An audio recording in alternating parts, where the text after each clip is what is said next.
BRS నుంచి మరో MLA Congress లో చేరారు. గద్వాల ఎమ్మెల్యే బండ్ల కృష్ణమోహన్ రెడ్డి కారు దిగారు. హస్తం గూటికి చేరుకున్నారు.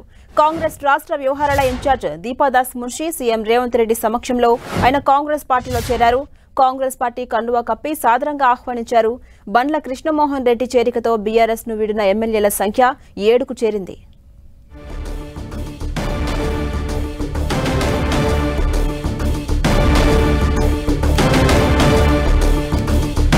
బీఆర్ఎస్ నుంచి మరో ఎమ్మెల్యే కాంగ్రెస్ గూటికి చేరుకున్నారు.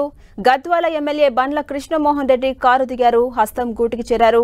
కాంగ్రెస్ రాష్ట్ర వ్యవహారాల ఇన్ఛార్జ్ దీపాదాస్ మున్షి సీఎం రేవంత్ రెడ్డి సమక్షంలో ఆయన కాంగ్రెస్ పార్టీలో చేరారు. కాంగ్రెస్ పార్టీ కండువా కప్పి వారు సాదరంగా ఆహ్వానించారు. బండ్ల కృష్ణమోహన్ రెడ్డి చేరికతో బీఆర్ఎస్ ను వీడిన ఎమ్మెల్యేల సంఖ్య 7కు చేరుకుంది.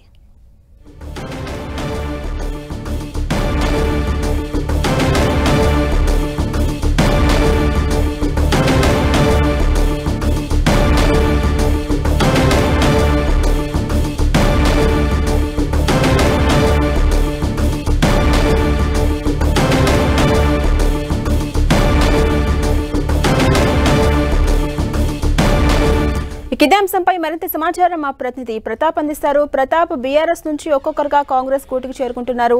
ఇప్పుడు రీసెంట్ గా మనం చూస్తున్నాం, గద్వాల ఎమ్మెల్యే బండ్ల కృష్ణమోహన్ రెడ్డి కాంగ్రెస్ పార్టీలో చేరిపోయారు. దీంతో 7కు చేరుకుంది. బీఆర్ఎస్ నుంచి కాంగ్రెస్ పార్టీలో జాయిన్ అయిన వారి సంఖ్య. అప్డేట్స్ ఏంటి ప్రతాప్?